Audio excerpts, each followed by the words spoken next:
Class 9 chapter 5 computer विषय के भाग 3 में आपका बहुत बहुत स्वागत है।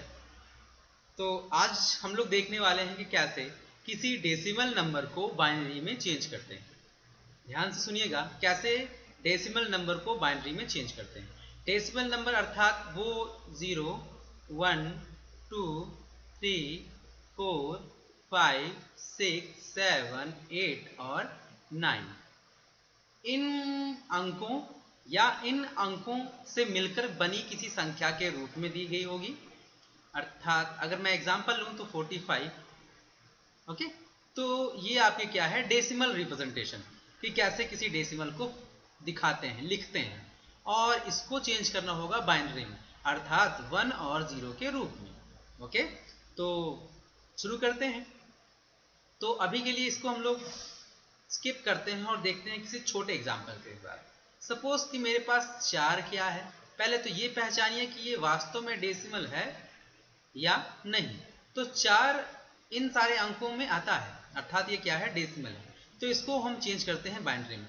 तो रूल नंबर 1 आपको हमेशा याद रखना होगा कि 2 से भाग देना चाहिए। किससे भाग देना है? 2 से भाग देना है। और जो शेषफल आए, क्या आए, शेषफल, उसको दाईं ओर लिख लेना है। किस ओर? दाईं ओर लिखते जाना है। और जितनी बार आप भाग दे रहे हैं, ठीक, उसे नीचे लिखना है। ओके, ठीक है। तो इन सारे पॉइंट्स के साथ हम लोग आगे चलते हैं। सपोज कि ये 4 है, तो इसको हम लोग इस प्रकार भाग देते हैं। तो जैसे 2 दूनी 4, शेष कितना बचा होगा? कुछ शेष नहीं बचा, अर्थात हम लोग 0 लिख लेते हैं। 2 एकम 2, कितना बचा होगा? 0, कुछ नहीं बचा, 0 लिख लेते हैं।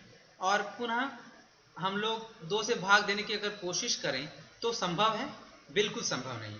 तो यहां से एक तीसरा पॉइंट चौथा पॉइंट निकल के आता है, अर्थात हमें तब तक भाग देना है जब तक क्या प्राप्त ना होने लगे, 1। ठीक है, तो यहाँ 1 प्राप्त हो चुका है। तो यहीं से हम नीचे से ऊपर की ओर इन सारे अंकों को लिखते हैं। अर्थात पहले क्या लिख लेते हैं? 1, फिर क्या लिख लेते हैं? 0, फिर लिखते हैं 0। तो ये जो संख्या प्राप्त हुई, ये किसकी है? ये 4 डेसिमल की क्या थी? बाइनरी। ओके, तो ऐसे में आप 4 की बाइनरी निकाल सकते हैं। आइए एक दूसरे एग्जाम्पल से देखते हैं।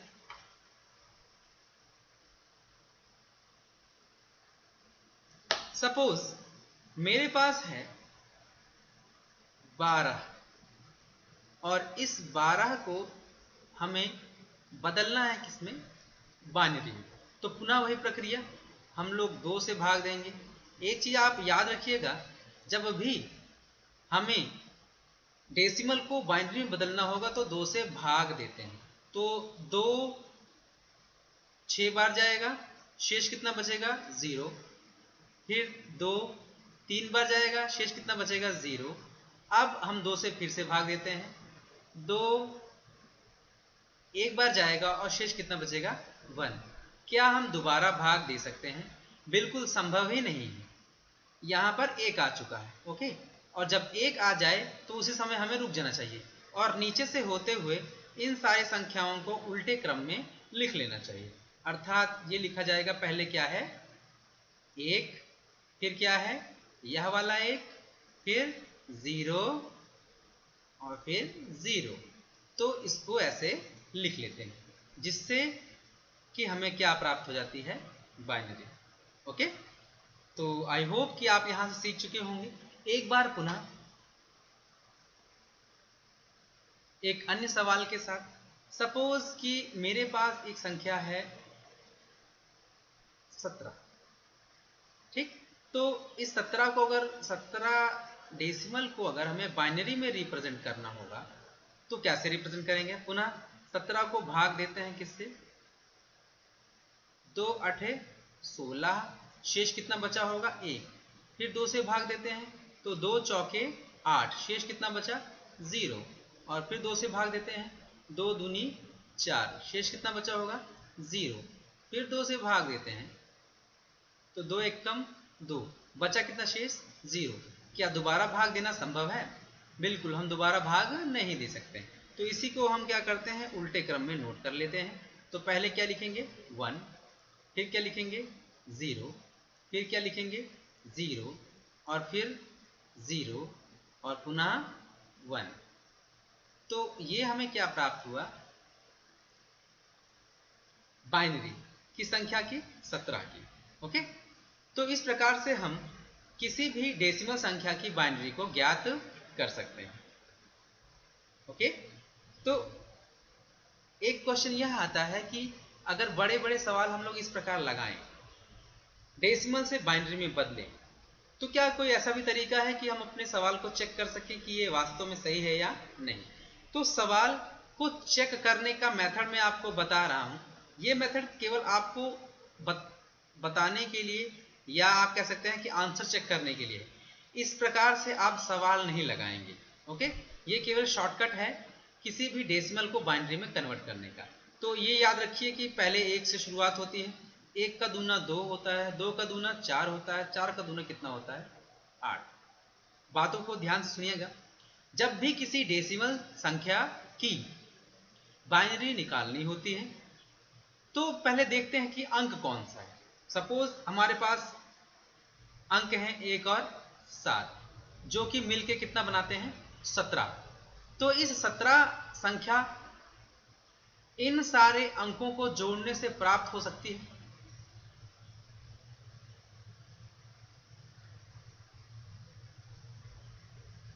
संभव है या नहीं? यदि संभव नहीं है तो यहां 8 एक बार और गुणा कर लें 2, तो 8 दूनी कितना हो गया 16। ओके, तब हम देखते हैं कि कौन कौन सी संख्याएं हमारे पास है जिनको जोड़ने पे 17 होती होगी। तो यहाँ पे 16 है और यहाँ पे क्या है 1 है। तो 16 के नीचे 1, बाकी जगह 0 0 भर देते हैं। तो यहाँ पे प्राप्त क्या हुआ 1 0 0 0 1, अर्थात 1 0 0 0 1। तो ये हमारी शॉर्टकट मेथड से हमने क्या निकाल लिया, बाइनरी 1 0 0 1। और यहाँ पे आंसर और यहाँ पे आंसर बिल्कुल सेम है। सपोज कि हमारे पास कोई और संख्या है, वह है 12। कुछ देर पहले हमने यही देखा था। अब इसको आंसर चेक करना है कि ये सही है कि नहीं, तो वही लिखते हैं 1 2 4 8 और देखते हैं किन किन संख्याओं के नीचे 1 लिखने पर 12 प्राप्त होता है। तो 2 के नीचे संभव ही नहीं है, 4 2 6 होता है, 6 7 होगा तब भी संभव नहीं। लेकिन अगर 8 और 4 को जोड़ा जाए तब वो कितना होता है 12। तो 8 के नीचे 1, 4 के नीचे 1, बाकी जगह 0 0 लिख देते हैं। क्यों? क्योंकि 8 4 जोड़ने पे कितना हो रहा है 12। ओके, और बाकी जगह 0 0। तो ये 12 की क्या आ गई, बाइनरी आ गई। आप इसको सिद्ध करने के लिए सपोज ये 12 लिखा और इसको डिवाइड करो, 2 6 बार 0 आया। अब 2 3 कितना आया 0 आया।